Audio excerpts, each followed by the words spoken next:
Welcome to Hope Heroes Conversations with the change makers who are creating amazing impact in our communities. I'm your host, Vanessa Tinsley, Executive Director of Bridge to Hope. And today, my marvelous guest is Tina Menendez, Director of Education at HistoryMiami Museum. Tina has worked in public school education, cultural education, and nonprofit management for over 30 years. The education department at HistoryMiami Museum includes public programs for adults and families, school programs, city tours, accessibility, outreach, and visitor services. Wow, you are busy. Tina holds a doctorate from the University of Illinois at Chicago in urban education leadership and public policy. She's been with HistoryMiami Museum since 2016 and was previously a teacher and school administrator. She began her work in museums at the Field Museum in Chicago and the Puerto Rican Arts Alliance, developing curricula and programs for schools, communities, and the museum. Tina has developed and sustained partnerships with numerous community organizations, museums, and schools. Her body of work has focused on increasing racial equity and access, supporting and creating opportunities for people to learn about one another, and analyzing the impact of the work to continually improve. It's amazing. No, thank you. Thank you so much for joining us today. Thank you for having me. And it's really exciting to see people in your arena working to promote equity and preserve history and just making all of it accessible for all of us here in the area. So I'm really excited to talk about the museum today. And for those who don't know, would you mind sharing just a little bit about HistoryMiami? Sure. So thank you for having me today. HistoryMiami Museum is located at 101 West Flagler, and so it's right across from the main public library on a plaza.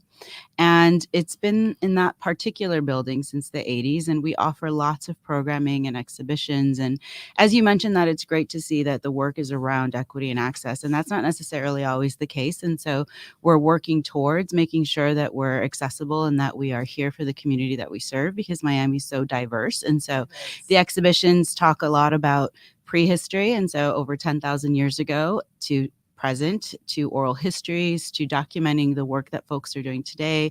We have a folk life arm. We have exhibitions around photography. We have archaeological material. We do family programming, and we're about to launch a Sensory Sunday for people of all abilities so that they can create their own experiences in a space that is designed specifically for their needs. And so we're trying that to hopefully engage more community stakeholders that traditionally have not been able to enjoy our museum. That is so amazing. It's not something you can see all at once, I take. No, it is not. I think what would be great is if folks just, came for one day, then decided that they wanted to try a program, then came another day, and consistently just engaged with us at whatever level they're ready to engage with us at. And so that would be sort of over decades of a long relationship we're hoping for. It sounds so amazing. And personally, I'm really grateful that it exists. My family on my father's side are native Floridians, and my father came to live in Miami after World War II and worked for a couple of years as a dragline operator. And I had to hear all the stories of Miami forever. And then he went into the Air Force, and his sisters stayed here, married and raised their families, and lived in South Miami.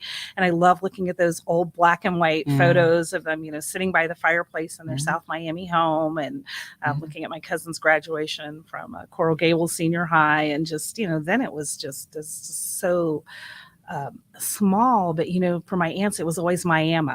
Right. And it was really different. I remember the first time that she served black beans and rice, and I wouldn't even try it. And that just looked so bizarre to me.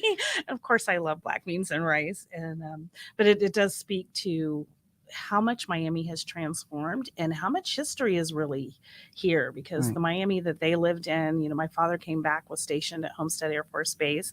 I was eventually stationed at Homestead Air Force Base. My daughter was stationed at Homestead Air Force Base. We have a lot of history here. It is a nice legacy, but I think for people who have come maybe in the last couple of decades, that we think of like beaches and glamour Of and, course, Miami Miami Vice in the Vice. 80s. Yeah, absolutely. But there's so much more to Miami than that. And you're preserving that. And what does that look like?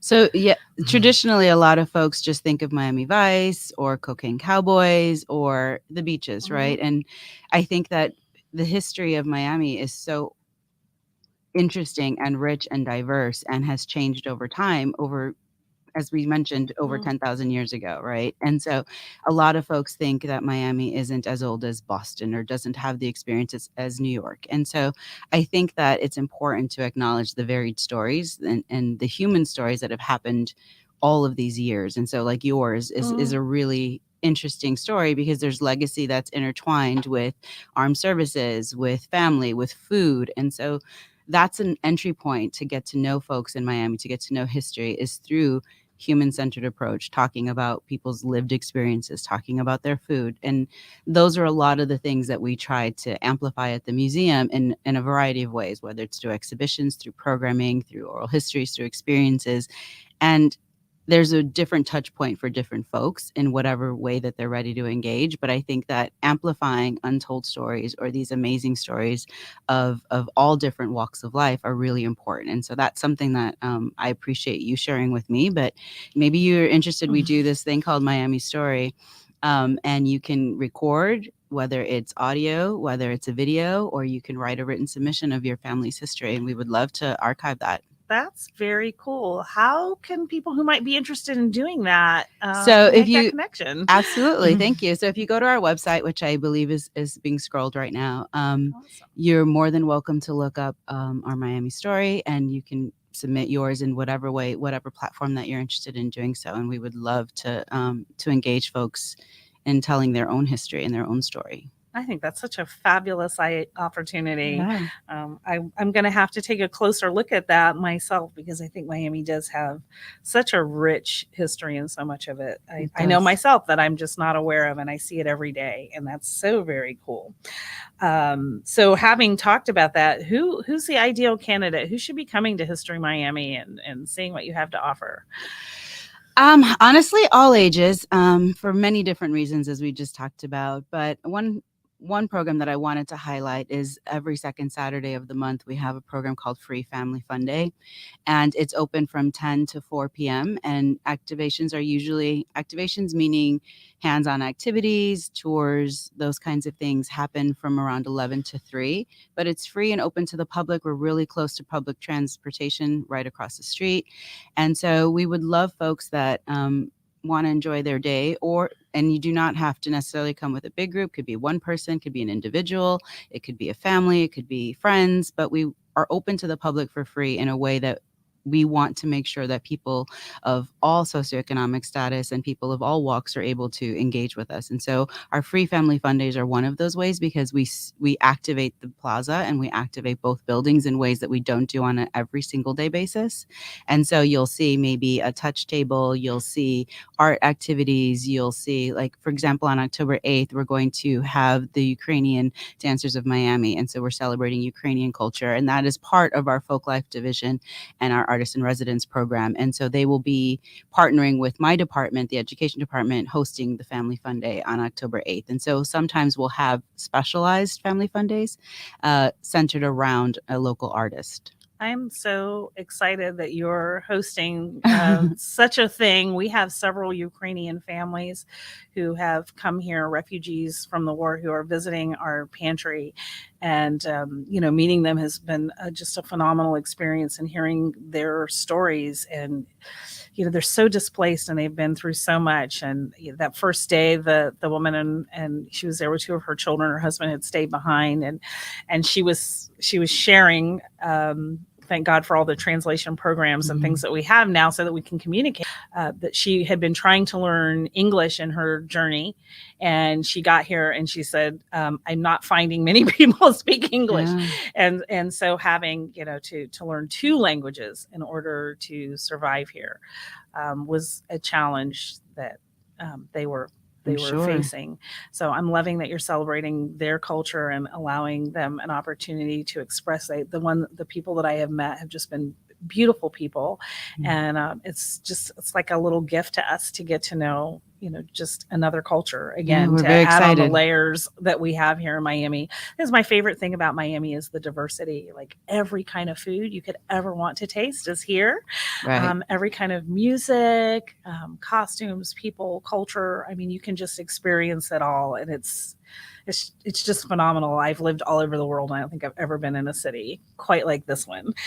Um, do you happen to have a favorite exhibition, or past or present? Um, actually I do. There was an exhibition that we did working with youth. And so it was in partnership with an exhibition called Queer Miami, curated by Dr. Julio Capo, who is currently an FIU professor. And he wrote a book. And so he curated an exhibition around the history of Queer Miami, and we wanted to have youth voice, and so we had youth talk about their work and how they feel, and so we worked with lots of different youth to create doors about feeling validated and seen and heard as full human beings. And so working with youth has been a really great pleasure. We also worked with youth on tables and their own stories with Octavia Yearwood, who is a local artist and author and works a lot with youth. And so we worked with youth across Miami to talk about their own stories. And so they created these tables, which were a manifestation of their dream for their own future and what they'd like to see, and then their own realities as well, but their hopes and all of the things that they want to see their future to become.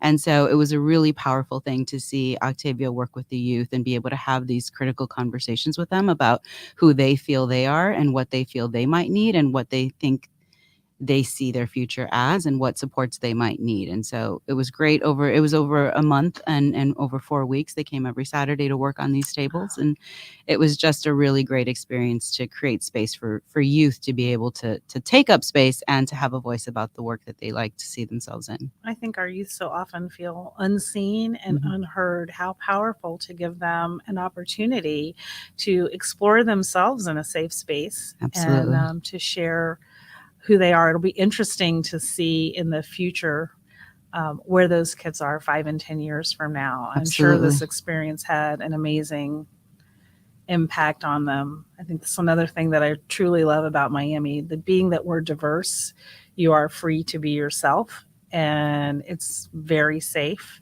I never felt that in much of any place that I lived.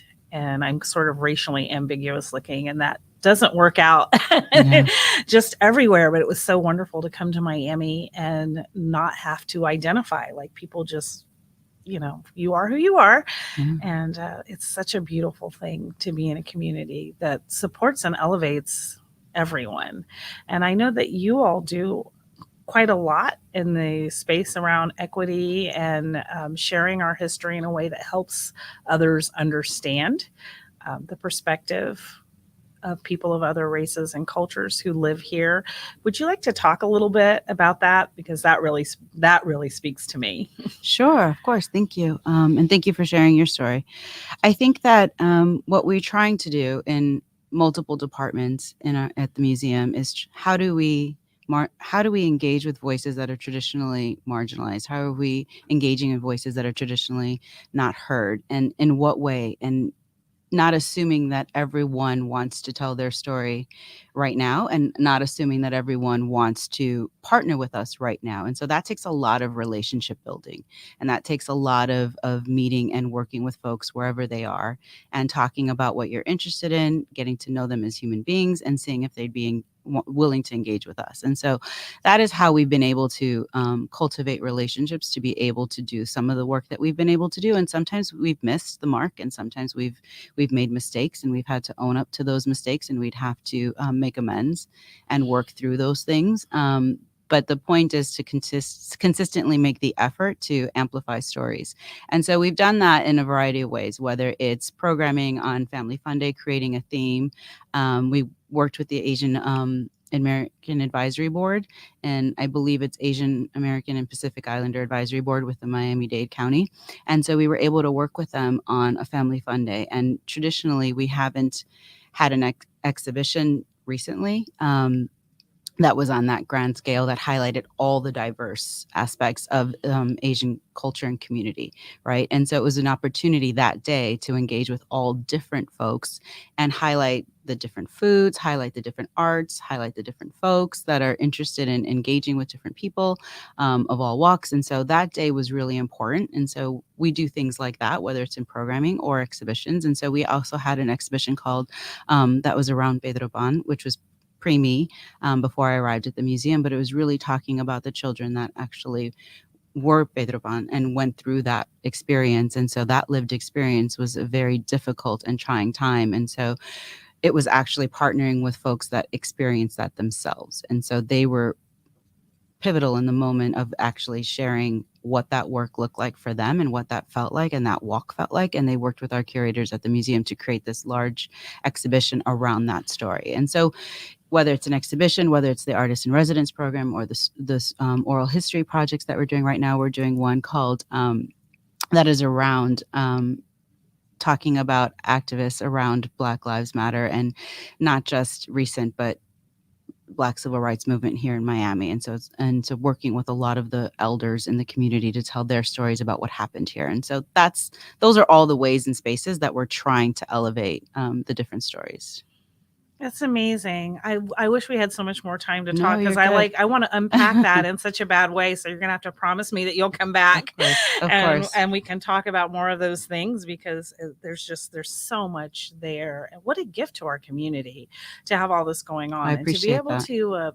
to join in as a community, to bring our voices to the table and our experiences. And I know you have some really great memorabilia there as well, in the Absolutely. museum, that people have contributed. And I think that's so amazing that it really is our space here. It's not just something that's been put on. How are you all funded? How do you keep going? This sounds like a lot. How do we keep going? Well, first and foremost, we have multiple departments at the museum and lots of great folks that are doing this work and have been doing this work for some time. And so that's been a really great asset.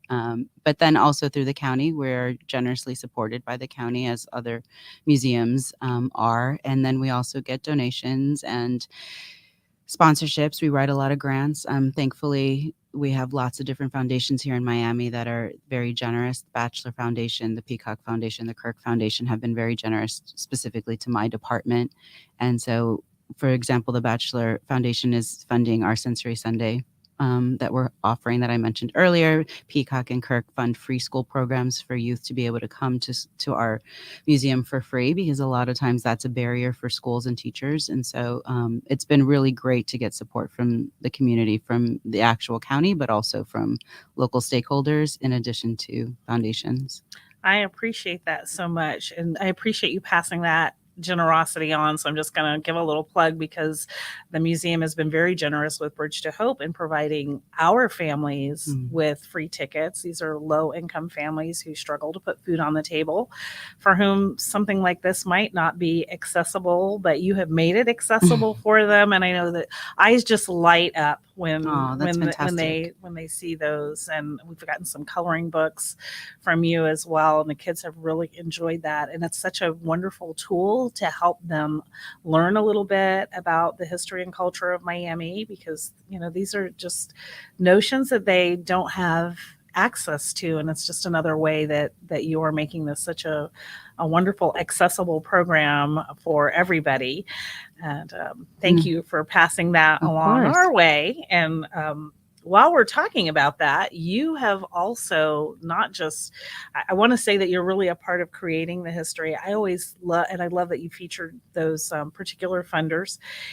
Miami is a very generous community, and this is Hunger Action Month. And I am really grateful, because the museum has participated with our organization, Bridge to Hope, in helping us during the pandemic, which was crazy, because everyone was sheltered in place, and yet members of your staff and crew and volunteers showed up and just shined for us, and helped us serve over 100,000 people during a It's time of fantastic. great crisis. You guys were just there, doing multiple things, but especially we appreciated your physical presence and being there to put food in the cars. And not everybody felt safe and ready to, you know, be out there in the community. But you all, rather than stepping back, you stepped into the community and helped to be a part of our history and show that together we can weather some really bad storms.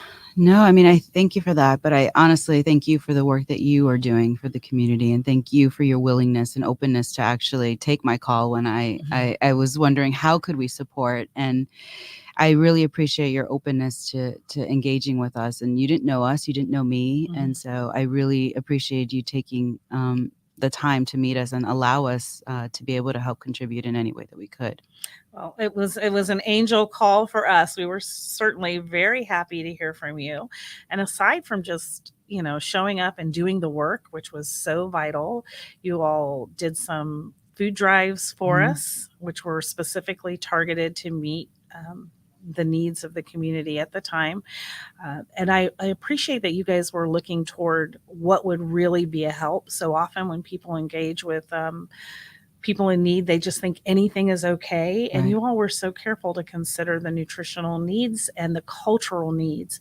We have such an unusual population. We have people from the Middle East and from the Caribbean islands and from Latin America and, Hispanic, and it just, typical born and raised in the South, and everyone eats differently. And Right. it's so hard for us to culturally meet that demand, but yet it's so important to be able to provide halal foods and kosher foods and Absolutely. not to mention all the food allergies and everything else.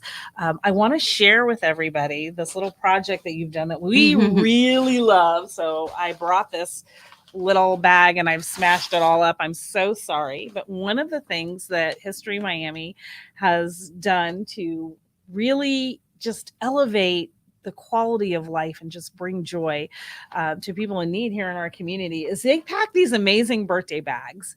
And inside the bag is a cake mix and the frosting and the candles and even the pan to cook it in, everything people need to create a whole lot of fun. There's free tickets to the museum. There's some coloring cards and some learning opportunities in here. So it's really just sort of a bag of joy. And you guys started doing these about a year ago. And I think that was your brainchild. We had never done anything like this. And you said, we'd love to do this. And it has been like the world's biggest smash hit. I've seen people just break down in tears because there wasn't going to be a birthday cake for their child's birthday or their abuela's birthday or some really special occasion, and to be able to go home. And there's such a value to gathering around the table, like the power of having a meal together and sharing in a feast, even if it's a small feast. If all it is just a little homemade birthday cake with some candles in it, it's just such a game changer. What is it about your culture? What are you trying to create that would make you all go out and go the extra mile when you're so busy and doing so many things to do this kind of a project for our community? Sure. I mean, I think I read an article over a year and a half ago about the Girl Scouts, and I think in Colorado doing a service learning project around this. But and I thought this would be really great for the food banks that we have here. And so we had already established a relationship. And so with you and with Village Freed in Liberty City with Miss Sharina Jones, which you've also connected with as well. It was a great opportunity to try this and to see without not stopping the food donations, but also this, because as you said, it's really important to give folks an opportunity to celebrate one another. And it doesn't matter what economic status you're in. You do want to break bread. You do want to honor one another. You do want to celebrate one another. But when you're making choices of what you need, and when you're making choices of, is it food? Is it water? Is it toothpaste? What are the basic necessities that you might need for your home? Sometimes those extra celebrations feel like too much of an additional burden on your pocket. And so as someone who's been there before, I felt that this was something important. And so the museum also galvanized around this. And so I'm thankful that we were able to provide this for you all. Oh, thank you so much. It has been the most tremendous blessing to the people that we serve. And thank you for what you're doing to preserve Miami history and to elevate all of the people who live here in so many ways through their preserving their history and culture and through sharing with those who are still working to hit that sweet spot and live their dream here in Miami. So quickly before we go, where can we find you on social media? History Miami. I think it's at History Miami. I apologize. My marketing director is going to kill me. I believe that is what it is. That's okay. I'm sure we can figure that out by just visiting the website. I know I have it on my Instagram, but I'm pretty sure it's at History Miami. And I just encourage everybody to take a look on their website and see what it is that they have to offer. And to get to one of these events, it'll be so worth it. And it is accessible by public transit. So don't miss this amazing opportunity. Thank you so much for joining me today. And I look forward to seeing you on October 8th. Of course. Thank you so much. I appreciate it.